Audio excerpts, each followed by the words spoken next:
Welcome to People First Builders, celebrating leaders in construction who build success through their people. My name is Fletcher Wimbush, your host. I'm the CEO of Discover.ai, a performance hiring software helping small and mid-sized AEC companies solve their hardest problem, people. We help people first leaders install and execute repeatable talent acquisition systems that drive business results by hiring top performers, lowering turnover, and building world-class company cultures. Stick around to the end and you can learn more about how to become a guest on our podcast and share your story with the world. Welcome to the People First Builders podcast. My name's Fletcher Wimbush. I'm your host, and I've got Sal Hernandez here, and Sal and I go kind of way back through some weird connections, some surfing, love for surfing and EO and entrepreneurship. And so I'm really, really super happy to have him. But Sal has been an entrepreneur for 20 plus years. He's scaled the landscaping business, transformed it, got involved in the building business, and you're on the tail end of that, as you were just telling me here. And still part owner, but now moving on to coaching and mentoring and getting involved in the veterans community. You're a veteran, so thank you for your service, Sal. So tell us in your own words, because I'm terrible at these intros, a little bit about your journey here and now what you're up to. Yeah, of course. So as I mentioned earlier, I'm transitioning out of construction into coaching. And the way that I got started is when I first got out of the military. It was during a bad economy, so I was looking for work, and long story short, I couldn't find the right fit for me. So I reached out to my dad one day, and we spoke about what he had going on, just regular little mow and blow business. And I asked him, like, "Hey, do you have your landscape contractor's license?" And he was like, "No." I was like, "Well, why didn't you ever get it?" He's like, "I have no use for it." I'm like, "What do you mean? We could be doing big stuff." So anyways, I qualified for applying for the license because I had been doing that kind of work with my dad since growing up.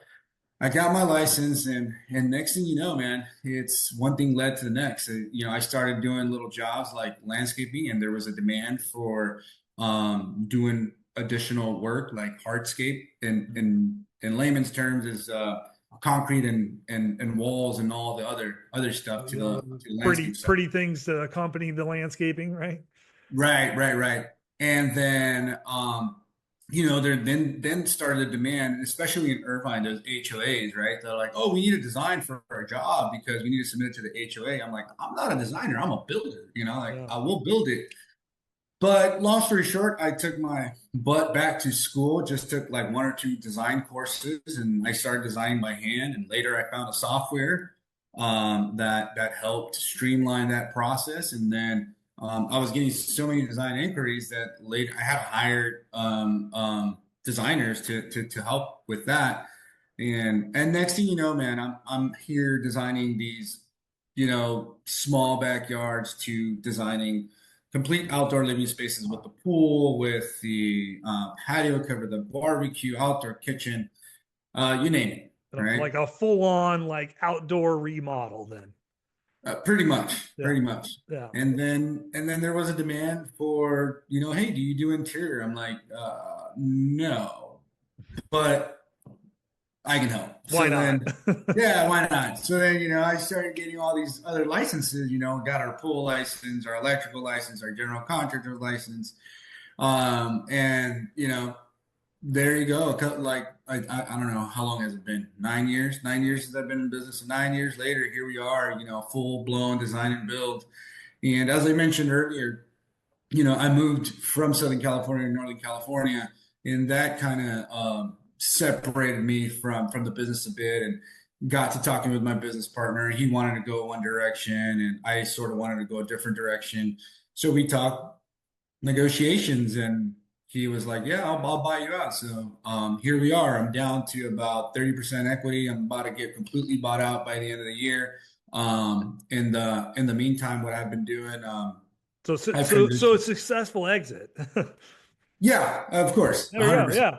Well, Yeah, and before we get into that, I just want to highlight because there's some interesting things about your story, right? I mean, you started as the quintessential technician, right. evolved into a true entrepreneurial business. And I imagine lots of, interesting stories, trials, tribulations, challenges, wins, successes throughout the journey. But I mean, I think it's super punctuated by the fact that here you are now able to have a successful exit and, on to your next thing, right? Yeah, So 100%. I think so. I think that's a great story for people to hear. I mean, so what do you want to do now? Yeah, what are you up to now? Yeah, I mean, I think you have some significant irons in the fire. So yeah, what's up? Yeah. So now I'm focusing on doing more on the consulting strategy side. So partnering up and collaborating with other contractors, small businesses that want to scale. Obviously this podcast is called hiring. Yeah, The key people, right? yeah, people first builders, but yeah, People yeah, first. There you yeah, go. yeah, That's definitely an essential component when you're running a construction business. But let's take it even a step further back. In reality, is when you're the solopreneur, if you don't have good processes and systems in place and software, right? It's hard to grow. It's hard to streamline your services. So one of the advantages that I had was while I was building my business, I was in my master's program for business. So I learned right in the beginning like I need to develop processes and systems, and um, essentially once you have good systems and processes, you can just turn over your hats to good people, yeah, right? yeah. So now what I do with the coaching side is I teach, I help, um, similar to EOS model, but a little Yeah. bit different, on how to develop these processes and System systems. process. Well, I think that's So, what helps, right? And this is pretty common in the trades. Anybody who's in construction or the trades type, like your story, right? Started as technicians. You guys were doers. You're out there doing the right, work, and you maybe had a few clients, and then maybe, hopefully, some of them graduate, say, "Hey, okay, I get my contractor's license. I can sort of level up the work by having yeah, that, right?" And then you probably get to a point where you're running yourself ragged. So now systems and processes become absolutely crucial, and not everybody has the opportunity to go get their MBA in this journey like you did, right? But right, right, right. so that's pretty cool. And ultimately, people are a process too. How you acquire, how you onboard, and how you retain them, keep them motivated, keep them engaged, post all of those experiences.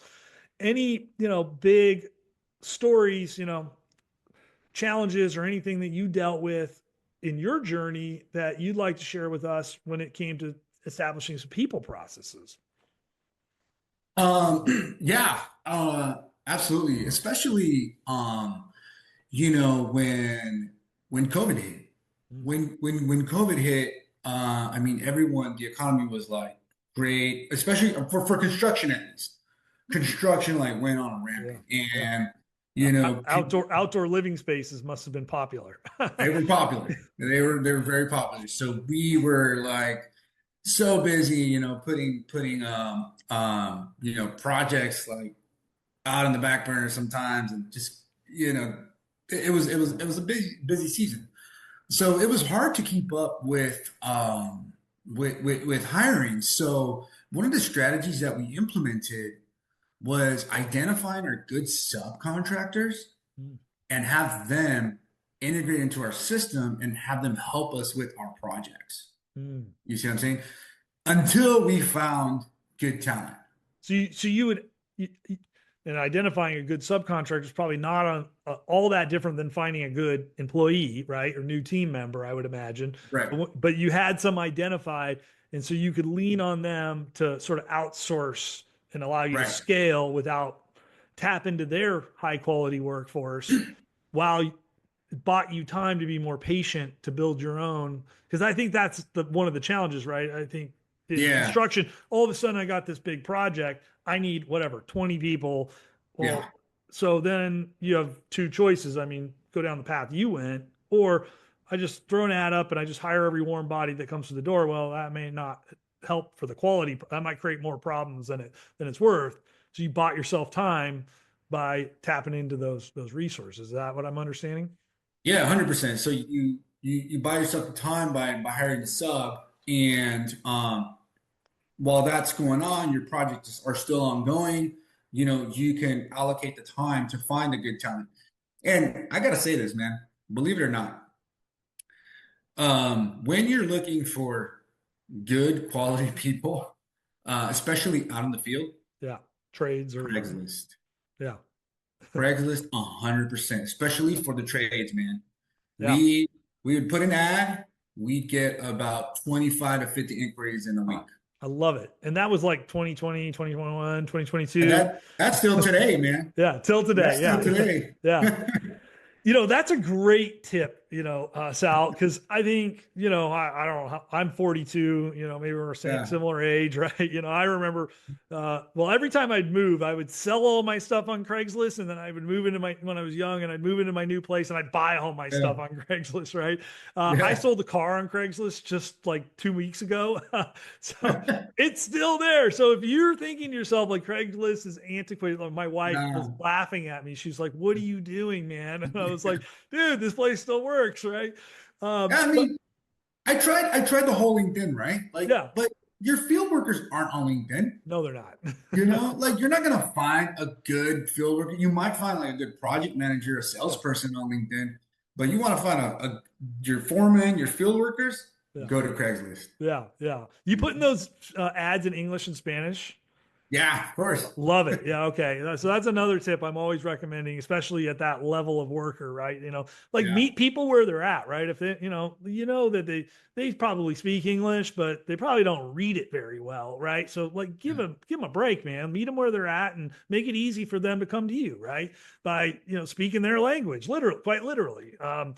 So I love that. So I think that's an overlooked platform, is just use a good old Craigslist. I'm still a yeah, fan of, man. Indeed and ZipRecruiter. Those are, really also great channels for any sort of trades. But boy, as you nailed it, you can get a really high quality, a person coming from that platform, and it's worth checking out. Awesome. Yeah, So you bought 100%. yourself time by not being afraid or too cheap to use your your trades, or I mean your subcontractors, and because yeah, I mean you might get 25 applicants, but how many of those people are really actually worth hiring, right?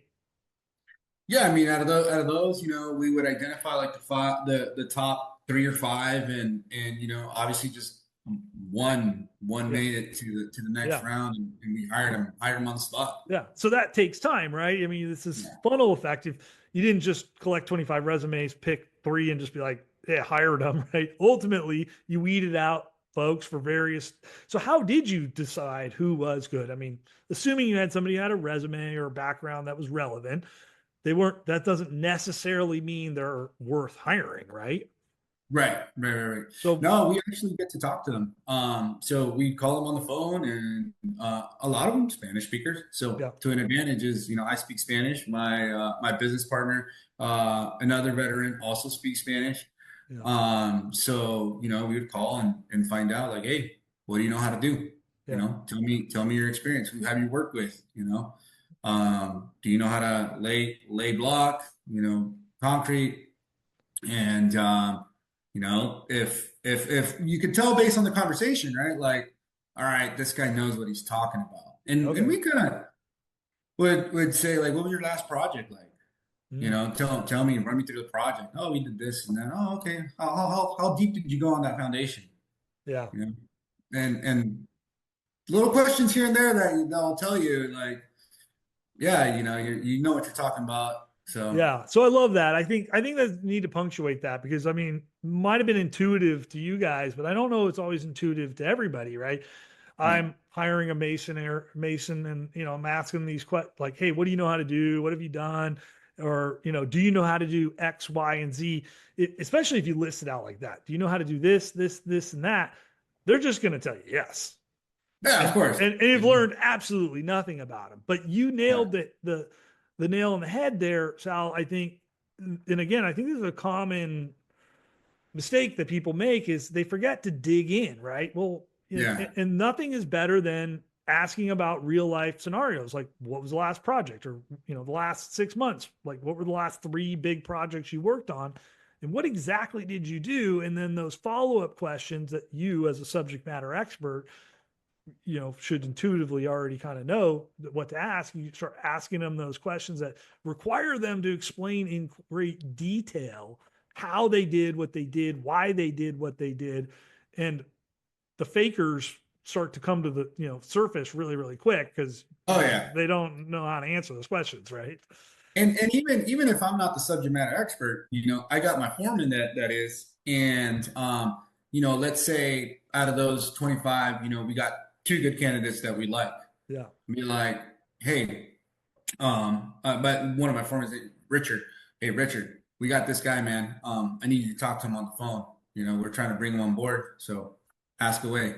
Yeah. So then, we connect them two, and he'll let us know, like, out of the two, like, who do you think is Yeah. more of a solid candidate, and bring them on board.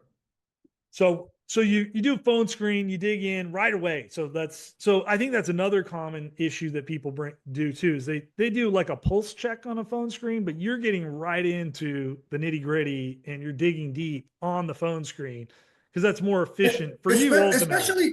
Especially for field workers, man, because field workers, you need those guys quick. Yeah. You need to identify them quick. We need to get projects expedited. And Yeah. keep in mind, we're small businesses. It's the hiring process is a little bit easier or faster, I would say, for us versus a bigger corporation, right? Yeah. So once you get through the phone screen, you got a pretty darn good idea whether, like, how you feel about this person. You've dug deep, you got some evidence that they either know what they're talking about or they don't. Obviously, if they don't, you dismiss them and you move on to the next person. But you got somebody who does well on that phone screen. What do you do with them next? I can bring them in They come in for in person and for in person and hire them on the spot. If they're yeah, good, hire them on the spot, fill out paperwork, and get to work the next day. yeah. You know? So you bring them in, have that final touch, and close the deal with them effectively, and then bring them on. And I would Yeah, assume once they get on negotiate. board, yeah, first day, I mean, you're still assessing them, I assume, right? Yeah, yeah. On the first day, they're out with the foreman. The foreman's the one assessing them. Yeah, At the end of the day, hey, Richard, how did this guy do? Good? No? It's like, no, good. All right, yeah, cool. yeah, yeah. So So, I think that's it too, right? The guy puts in the first day or 2 or 3 or week, right? That constant feedback, and being willing to say, let's cut bait because this is not heading the right direction. yeah, Can be a common mistake sometimes. Hang on to people for too long, but if by getting that initial that gut from, like, okay, I brought them on, and the first couple of days aren't feeling great, maybe it's just time to move on, right? yeah, I yeah. love it, Sal. So now you're coaching other small construction contracting businesses. You mentioned you're pretty involved in a veterans organization. Tell us a little bit about that before we wrap up. So, as this kind of fell in my lap.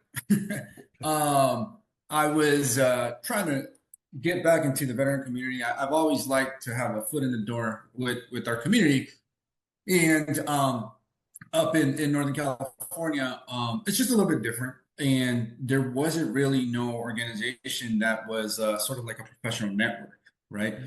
So a couple guys got to talking, and we came up with this 501c called the Capital Region Veteran Chamber of Commerce.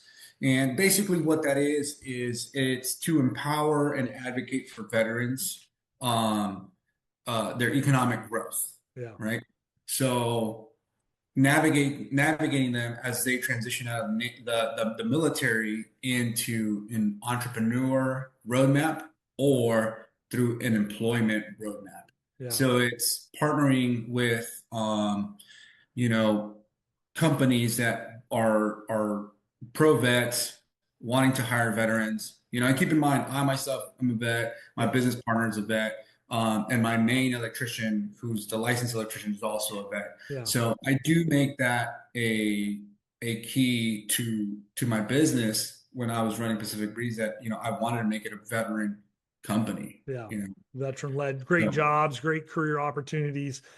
So right, that's really awesome. So, and obviously, the trades are a great possible career path for a lot of veterans. And so, right. you have a great kind of firsthand experience, and obviously you went down the entrepreneurial path yourself. So for those who want to go run down that path, you can, offer some great, guidance or mentorship, I assume. So that's pretty cool. So, okay, how can people find you? So, if you're a small contractor or you're a construction company and you're wanting to improve your systems, it's just not going the way you want, you probably should reach out to Sal. Or if you're interested in getting more involved in your new veterans community and helping and getting involved in that, how can folks get a hold of you? So I do have a website called growsmart.com. It's Grow Smart Solution. Okay. And I know it sounds like growing smart, but it is. But there's instead of it's GROXMART. So the W and the S are absent. Yeah. So growsmart.com. Grow And exponentially. yeah, the X factor, right? Yeah. Being in business is solving for X. Yeah. So yeah, so you can look me up on my website, or my email account is sal@growsmart.com. I also have a company number that's 916-238-6111. So Okay, they great. can. We're going to throw all that in the show notes. If Sal, if we haven't already got that info in your websites, and if you're on LinkedIn or any of your socials, we'll make sure that we attach all that to the show notes and any articles and all our social posts that go out about you. Our goal is to help promote folks like you who are doing some great things for the veteran community, as well as in these blue collar trades communities. I mean, these are all areas where, we want to see these businesses be successful, and you're a living, walking success story, and look forward to being able to share your story with others and connect you with people who also are striving for some of the same outcomes that you've accomplished. So, Sal, thank you for being on today. No problem. Thank you so much for inviting me. Awesome. Thank you so much for listening to our People First Builders podcast. If you're a successful construction CEO and would like to tell your story on this program, please visit our podcast homepage, FletcherWimbush.com/peoplefirstbuilders, or check it out in the notes below. If you got something out of this interview and would like to share the episode on the socials, we always appreciate that. Just take a quick screenshot with your phone, text it to a friend, or post it to the socials. If you know someone who might be a great guest, tag them on social and let them know. And don't forget, #PeopleFirstBuilders. I love seeing your posts and guest suggestions. We're regularly putting out new content. To make sure that you don't miss out on any episodes, go ahead and hit subscribe on your favorite podcast channel.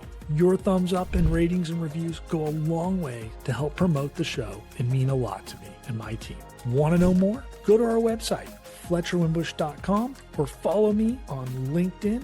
Thanks for listening, and we'll see you next time.